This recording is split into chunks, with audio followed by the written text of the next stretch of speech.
ভৌতবিজ্ঞান MCQ set 2 এর ক বিভাগের 15টি এমসিকিউ নিয়ে আজকে আমরা আলোচনা করব, যেগুলি তোমরা খুব ভালোভাবে দেখতে থাকো। এগুলি রেডি করে গেলে পরীক্ষায় কমন পাওয়ার চান্সেস অনেক বেড়ে যাবে। চলো শুরু করা যাক। প্রথম প্রশ্নটি বলেছে ওজোন স্তর পরিমাপের একক মিটার, ডবসন, পারসেক এবং মাইক্রন। তো কোনটা সঠিক উত্তর হবে আমরা দেখে নিই। এখানে যেটা মিটার দেখছো, মিটার কি? মিটার হলো দৈর্ঘ্য পরিমাপের এসআই একক হলো মিটার। ডবসন কি? এই ডবসন দিয়ে এই ওজোন স্তর পরিমাপ করা হয়। ওজোন স্তর পরিমাপ করা হয় এই ডবসন এককে। এবার তোমাদের প্রশ্ন আসতে পারে পারসেক কিসের একক? এটাও তো আসতে পারে।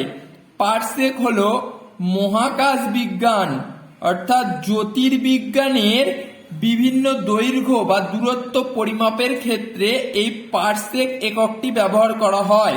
এটিও হলো দৈর্ঘ্য পরিমাপেরই একটি একক। খুব বৃহৎ দূরত্ব নির্ণয় করতে এই পারসেক ব্যবহার করা হয়। আর মাইক্রন কিসের একক? মাইক্রনও দৈর্ঘ্যের একক, কিন্তু এটি খুব ক্ষুদ্র দূরত্ব নির্ণয়ের ক্ষেত্রে ব্যবহার করা হয়। তাহলে সঠিক উত্তর কোনটা হলো? অপশন বি, ডবসন হলো এই প্রশ্নের সঠিক উত্তর। 2 নম্বর এমসিকিউটা কি বলেছে দেখো। বলেছে আদর্শ গ্যাসে অণুগুলির মধ্যে আন্তঃআণবিক আকর্ষণ বল সর্বনিম্ন হয়, সর্বাধিক হয়, উষ্ণতা বৃদ্ধিতে বাড়ে, কোনোটিই নয়। এক্ষেত্রে উত্তর হবে আন্তঃআণবিক আকর্ষণ বল সর্বনিম্ন হয়। অপশন এ হবে সঠিক উত্তর। এবার আমাদের জানতে হবে কেন হয়। কারণ হলো, শুনে রাখো, আদর্শ গ্যাসের গতিতত্ত্বের একটি মূল ধারণা হলো যে গ্যাসীয় অণুগুলির মধ্যে কোনো আকর্ষণ বা বিকর্ষণ বল থাকে না। এটি একটি কাল্পনিক ধারণা যেখানে অণুগুলিকে বিন্দু সদৃশ এবং তাদের মধ্যেকার আকর্ষণ বা বিকর্ষণ বলকে নগণ্য ধরা হয়, যার ফলে তারা স্বাধীনভাবে আচরণ করে এবং কোনো বল প্রয়োগ করে না। আর একটা জিনিস মনে রাখবে, আদর্শ গ্যাসে অণুগুলির আণবিক আকর্ষণ বল কখনোই সর্বাধিক হয় না, এটা কিন্তু মনে রাখবে। অপশন সিতে যেটা আছে সেটা একটু জানবে। গ্যাসের উষ্ণতা যদি বৃদ্ধি করা হয় তাহলে অণুগুলির কি হবে? অণুগুলির গতিশক্তি বাড়বে, এটা মনে রাখবে। অণুগুলির গতিশক্তি বাড়বে, আর যদি গতিশক্তি বাড়ে তাহলে কি হবে? তাদের মধ্যে আন্তঃআণবিক আকর্ষণ বল যেটা, সেটা কি হয়ে যাবে? কমবে। আন্তঃআণবিক আকর্ষণ বলটা উষ্ণতা বৃদ্ধিতে কি হবে? কমবে। 3 নম্বর এমসিকিউটা বলেছে 18 গ্রাম জলে অণুর সংখ্যা কত? এটা তোমায় নির্ণয় করতে হবে। তো আমরা একটু দেখে নিই।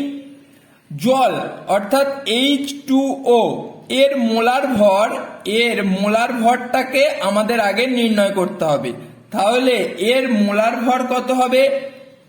H2O, পারমাণবিক ভর কত? 1। তাহলে 1 × 2, যেহেতু দুটো আছে। আর অক্সিজেন কত? 16। তাহলে 2 × 2 + 16 সমান কত হবে? এর মোলার ভরটা 18 গ্রাম। তাহলে এই 18 গ্রাম জল মানে কি? 1 মোল H2O, তাই তো? তাহলে 1 মোল H2O তে অণুর সংখ্যা STP তে আমরা কি জানি? 6.022 × 10⁻23T। তাহলে এক্ষেত্রে অ্যান্সার হবে অপশন ডি। নেক্সট প্রশ্ন বলেছে জলের ঘনত্ব কোন উষ্ণতায় সর্বাধিক হয়? এটার উত্তর হবে 4 ডিগ্রি সেন্টিগ্রেড উষ্ণতায় জলের ঘনত্ব সর্বাধিক হয়। পরের এমসিকিউ বলেছে ত্রুটিপূর্ণ চোখের দৃষ্টির পাল্লা 25 সেন্টিমিটার থেকে অসীম, 25 সেন্টিমিটার থেকে কম, অসীম থেকে কম এবং এই দুটোকেই ধরেছে। কোনটা সঠিক হবে? আমরা একটু জেনে নিই। স্বাভাবিক চোখের ক্ষেত্রে কি হয়? স্বাভাবিক চোখের ক্ষেত্রে দৃষ্টির পাল্লা 25 সেমি থেকে অসীম হয়। 25 সেমি থেকে অসীম হয়, এগুলো মনে রাখবে তোমরা। আর ত্রুটিপূর্ণ চোখের ক্ষেত্রে যদি কোনো চোখ এই স্বাভাবিক পাল্লার মধ্যে কোনো বস্তুকে স্পষ্টভাবে দেখতে পায়, যদি দেখতে না পায়, তাহলে সেটাকে আমরা কি বলবো? ত্রুটিপূর্ণ চোখ। অর্থাৎ ত্রুটিপূর্ণ চোখের ক্ষেত্রে এই পাল্লাটা লেস দ্যান 25 সেন্টিমিটারও হতে পারে, 25 সেন্টিমিটারও হতে পারে, আবার 25 সেন্টিমিটারের থেকে বেশি দূরত্বও হতে পারে, কিন্তু অসীমের থেকে কমও হতে পারে। সুতরাং আমরা দেখতে পাচ্ছি বি আর সি দুটোই এর ক্ষেত্রে সঠিক উত্তর হচ্ছে। তাহলে আমরা সঠিক উত্তর হিসেবে নেব কোনটা? অপশন ডি কে। বুঝতে পেরেছো? পরবর্তী প্রশ্নে বলেছে একটি স্বচ্ছ মাধ্যমে আলোর গতিবেগ শূন্য মাধ্যমে আলোর বেগের 0.66 গুণ, ওই মাধ্যমে আলোর প্রতিসরাঙ্ক কত? তো আমরা জানি আলোর প্রতিসরাঙ্ককে যদি আমরা এন দিয়ে ডিনোট করি, N equals to C by V. এবার আমরা জেনে নেব সিটা কি। সিটা হলো শূন্য মাধ্যমে আলোর বেগ, আর ভিটা কি? যে মাধ্যমটা বলে দিয়েছে সেই মাধ্যমে আলোর বেগ। এবার দেখো তোমাকে যে মাধ্যমটা বলে দিয়েছে সেই মাধ্যমে আলোর বেগ কত বলে দিয়েছে? 0.66। অর্থাৎ ভি ইকুয়ালস টু কত? 0.66। এবার দেখো এই ইকুয়েশনটায় বসিয়ে দাও,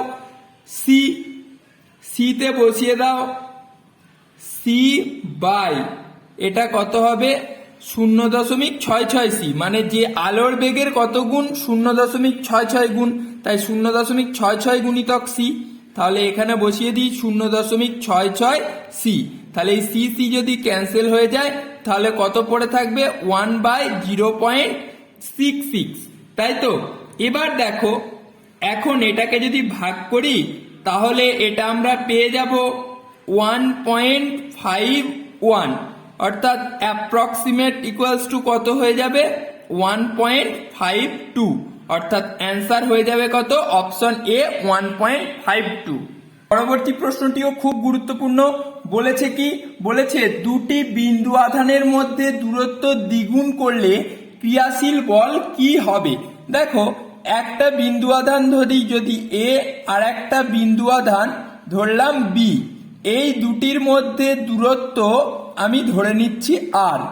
এবার তাহলে এক্ষেত্রে বল কি হবে? কুলম্বের সূত্রানুযায়ী এফ প্রপোর্শনাল টু, এখানে যদি এ বিন্দুর আধান যদি Q1 আর বি বিন্দুর আধান যদি Q2 ধরি, তাহলে কুলম্বের সূত্রানুযায়ী আমরা কি জানি?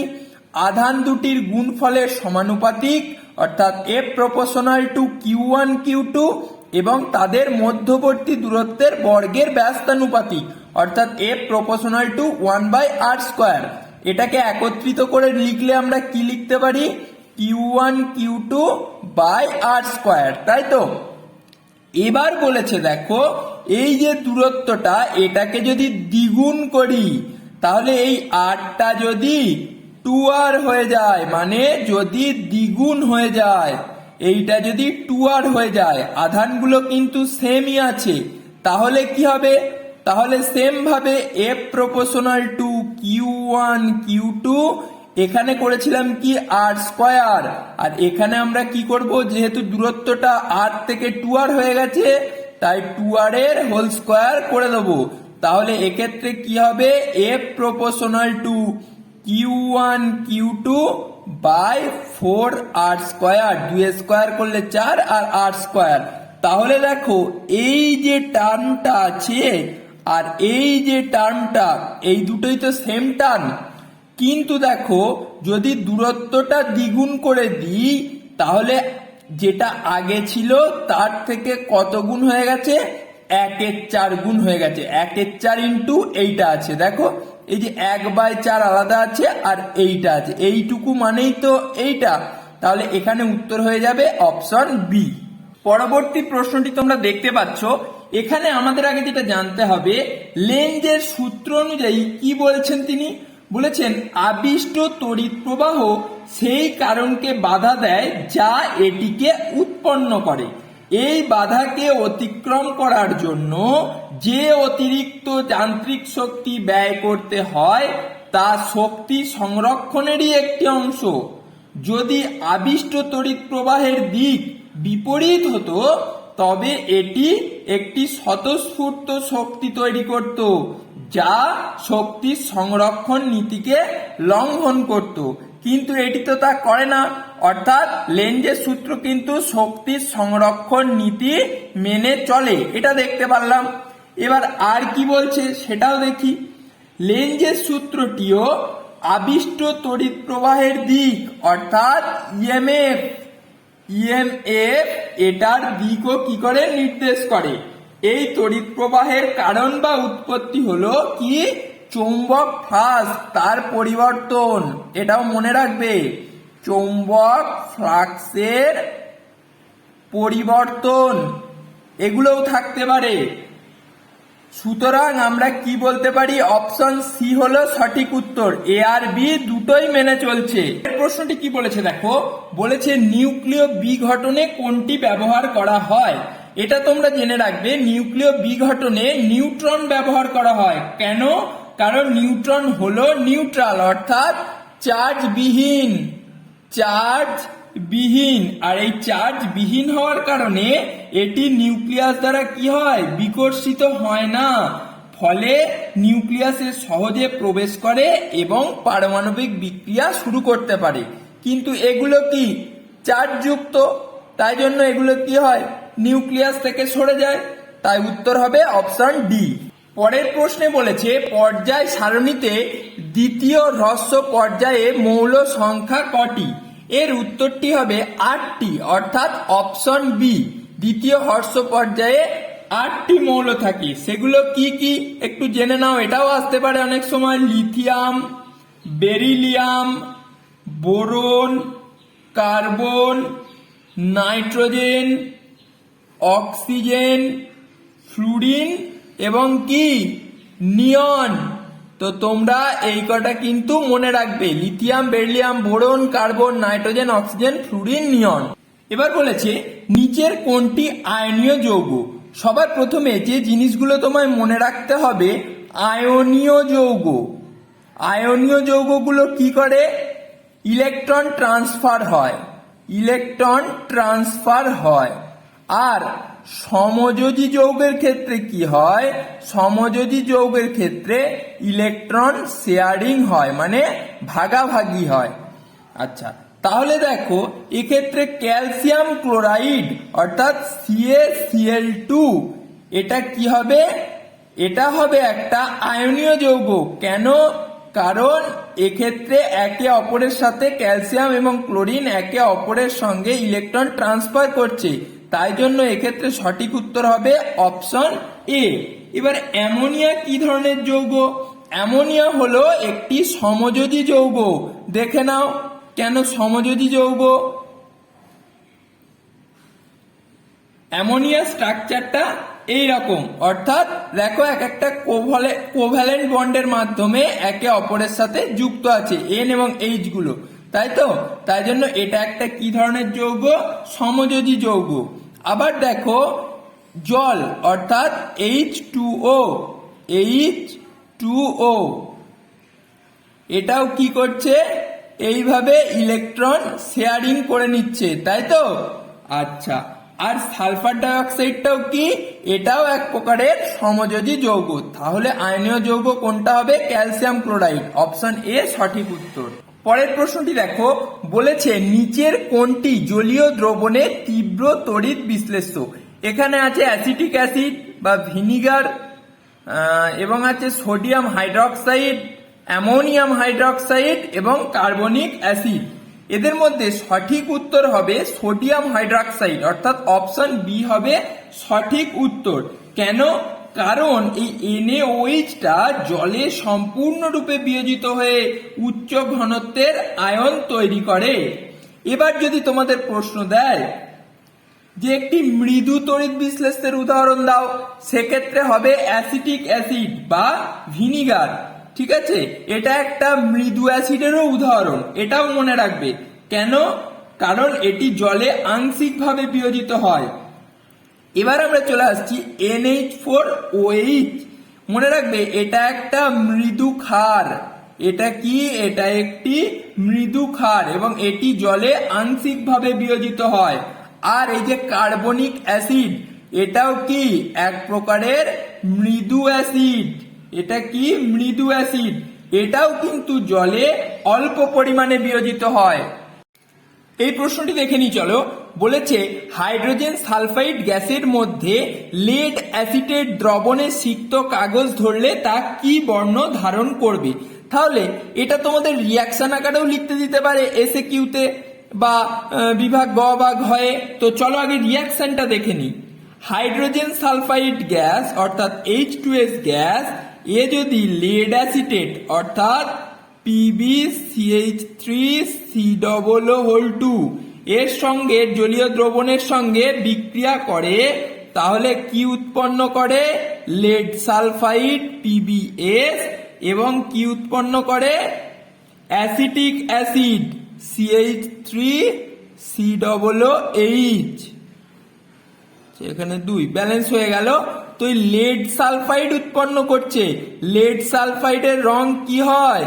কালো, অর্থাৎ কালো অধক্ষেপ উৎপন্ন করে। তাহলে উত্তর হয়ে যাবে অপশন সি। আরেকটি গুরুত্বপূর্ণ প্রশ্ন এখানে বলেছে নিচের কোনটি আয়রনের একটি সংকর ধাতু।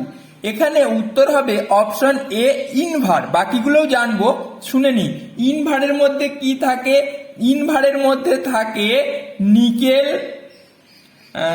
ইনভারের মধ্যে নিকেল থাকে, লোহা থাকে, নিকেল এবং লোহা থাকে, এটা জানবে। আচ্ছা, ম্যাগনেসিয়াম, ম্যাগনেসিয়াম কিন্তু একটা মৌলিক ধাতু। মৌলিক ধাতু এটি কোনো সংকর ধাতু নয়, মানে এটা অন্য কোনো ধাতুর মিশ্রণে তৈরি নয়। এটাও অনেক সময় আসে। কাঁসা, কাঁসা কোন কোন ধাতুর সংমিশ্রণে তৈরি? এটা তোমরা মনে রাখবে, তামা ও টিন, এই দুটি ধাতু দিয়ে কিন্তু কাঁসা তৈরি করা হয়। আর গান মেটালে কি থাকে? গান মেটালে থাকে তামা, টিন, আর কি থাকে? এবং দস্তা থাকে। এগুলো কিন্তু অনেক সময় আসে। গান মেটাল কোন কোন ধাতু দিয়ে তৈরি? একটি সংকর ধাতু। তখন তোমাদের বলতে হবে তামা, টিন ও দস্তা। সেট 2 এর এমসিকিউ এর সর্বশেষ প্রশ্ন, এবং এটি খুব গুরুত্বপূর্ণ। বলেছে ব্রোমিন জলকে বর্ণহীন করে নিচের কোন যৌগটি। এখানে তোমাদের দেখতে হবে যে যৌগগুলো আছে যেটির মধ্যে ডবল বন্ড পরিলক্ষিত হবে, সেটাই কিন্তু ব্রোমিন জলকে কি করবে? বর্ণহীন করবে। এটির ক্ষেত্রেও সিঙ্গেল বন্ড থাকবে, C3H4 এও সিঙ্গেল বন্ড, এগুলো সিঙ্গেল বন্ড, মনে রাখবে এটা। C3H8 এও সিঙ্গেল বন্ড, কিন্তু C2H4 এটার ক্ষেত্রে কিন্তু ডবল বন্ড থাকবে। দেখো C2H4 এটার ক্ষেত্রে কিন্তু কি থাকবে? ডবল বন্ড থাকবে।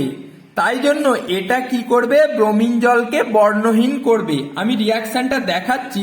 C4H2 সিঙ্গেল বন্ড আছে, ওই জন্য এটাও কি করবে? ব্রোমিন জলের বর্ণের কোনরূপ পরিবর্তন করবে না। এবার এই যে C2H4 এর সঙ্গে ব্রোমিনের বিক্রিয়াটা আমি দেখাচ্ছি। এইটার সঙ্গে যদি ব্রোমিনের বিক্রিয়া হয় তাহলে কি উৎপন্ন করবে? তাহলে উৎপন্ন করবে, দেখে নিই আমরা, CH2Br সিঙ্গেল বন্ড CH2Br, অর্থাৎ 1,2 ডাইব্রোমো ইথেন, 1,2 ডাইব্রোমো ইথেন। তো সেট 2 এর এমসিকিউ সিরিজটা আমরা এখানেই শেষ করলাম। পরের ভিডিওতে এই সেটেরই এসএকিউটা নিয়ে আলোচনা করা হবে। দেখা হচ্ছে পরের এসএকিউ সিরিজে।